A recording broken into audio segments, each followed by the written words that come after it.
Assalamualaikum warahmatullahi wabarakatuh. Apa kabar semuanya? Semoga kesehatan dan keberkahan selalu menyelimuti kita semua. Amin. Kali ini saya membawakan kisah Nabi Musa alaihissalam, episode 8-nya, yaitu ketika Bani Israel kembali menyembah patung. Sebelum saya mulai, saya ucapkan terima kasih kepada semuanya karena sudah klik channel ini. Langsung saja check it out.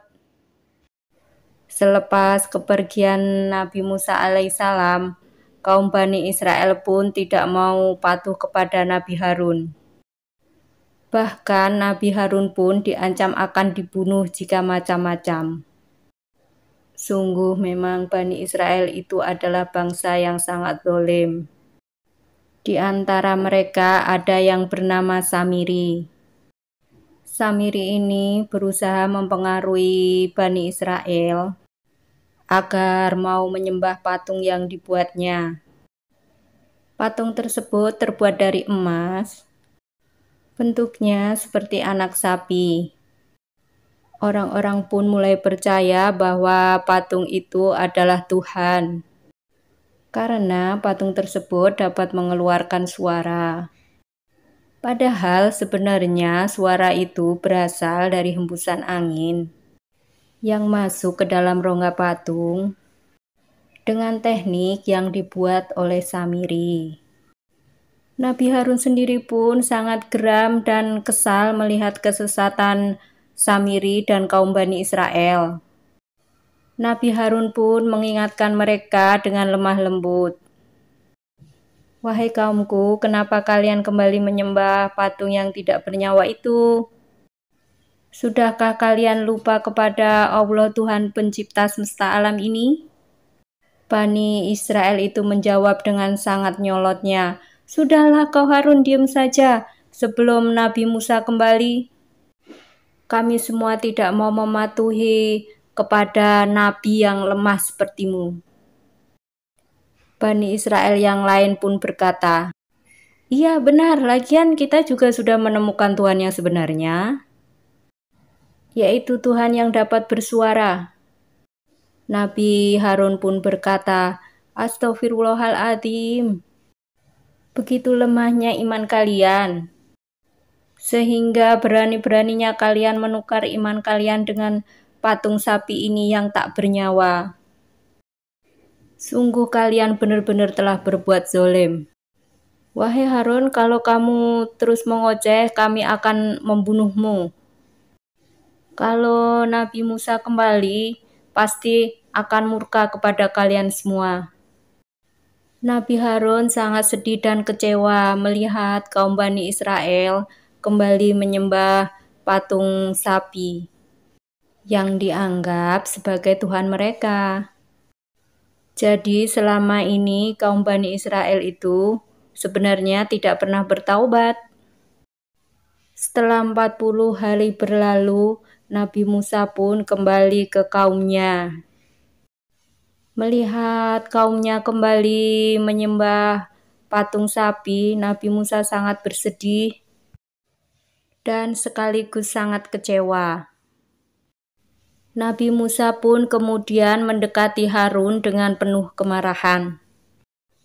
"Wahai Harun, kenapa kamu berdiri dan diam saja melihat kaumnya menyembah patung? Engkau tidak sungguh-sungguh menjalankan amanatku." Nabi Harun pun sangat kaget melihat Nabi Musa tiba-tiba datang dan memarahinya. Nabi Harun pun menjawab, "Tenanglah wahai saudaraku, aku akan menjelaskan duduk permasalahannya. Sebenarnya aku sudah mengingatkan mereka, namun mereka tidak mau mendengarku. Kaummu menganggapku lemah dan dianggap tidak memiliki kekuatan sepertimu, dan hampir saja mereka membunuhku. Astaghfirullahaladzim, maafkan aku wahai Harun." Nabi Musa pun menyadari kekeliruannya dan meminta maaf kepada Nabi Harun. Kemudian Nabi Musa alaihissalam pun berdoa seperti disebutkan dalam Al-Quran, Surat Al-A'raf ayat 51. Dia Musa berdoa, "Ya Tuhanku, ampunilah aku dan saudaraku, dan masukkanlah kami ke dalam rahmat Engkau. Dan Engkau Maha Penyayang dari semua penyayang." Setelah itu Nabi Musa kembali menghampiri kaumnya yang sedang menyembah patung anak sapi. Menyadari kedatangan Nabi Musa, Bani Israel mulai resah. Sebenarnya mereka takut dan segan kepada Nabi Musa yang sangat kuat. Tapi entah mengapa keimanan mereka cepat sekali berpaling dan tidak mau menyembah Allah Subhanahu wa Ta'ala. Kaum Bani Israel itu pun berkata, "Aduh, bagaimana ini? Musa telah kembali. Pasti Musa akan memarahi kita." Nabi Musa pun bertanya, "Wahai kaumku, apa yang kalian kerjakan selama aku pergi? Allah telah menjanjikan surga bagi kalian yang beriman. Tidak cukupkah Allah dengan menampakkan kekuasaannya kepada kalian? Di depan kalian, di depan mata kepala kalian sendiri, begitu mudahnya kalian berpaling dari Allah Subhanahu wa Ta'ala." Walaupun sangat marah kepada kaumnya, namun Nabi Musa alaihissalam masih bisa mengontrol emosinya.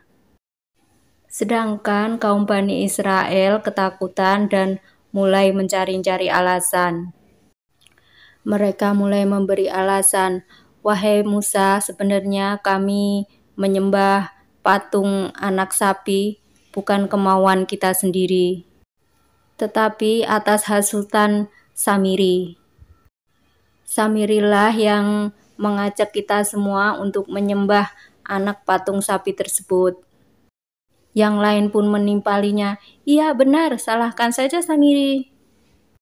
Kemudian Nabi Musa pun mencari Samiri yang disebut-sebut sebagai dalang penyebab semua ini. Nabi Musa pun bertanya, "Wahai Samiri, benarkah apa yang mereka katakan? Jika memang benar, apa penyebabnya kamu sampai berani melakukan hal tersebut?" Samiri pun menjawab, "Aku mengetahui sesuatu yang mereka tidak ketahui. Dengan pengetahuan yang aku miliki, maka jadilah patung anak sapi itu." Mendengar jawaban Samiri, Nabi Musa alaihissalam pun sangat geram dan mengusir Samiri dari tempat itu. Samiri meninggalkan tempat tersebut dengan menundukkan kepala. Kemudian Nabi Musa pun menyuruh kaumnya untuk membakar patung anak sapi tersebut dan membuang apinya ke laut. Seperti disebutkan dalam Al-Quran surat Toha ayat 98. "Sungguh Tuhanmu hanyalah Allah. Tidak ada Tuhan selain Dia, Allah. Pengetahuannya meliputi segala sesuatu." Itu tadi rangkuman kisah dakwah Nabi Musa alaihissalam ketika kaumnya kembali menyembah patung berupa patung emas anak sapi. Jika saya salah menyampaikan, saya mohon maaf sebesar-besarnya. Karena sesungguhnya kebenaran hanya milik Allah Subhanahu wa Ta'ala. Jika ada yang kurang, boleh ditambah di kolom komentar. Akhir kata, wassalamualaikum warahmatullahi wabarakatuh. See you next video.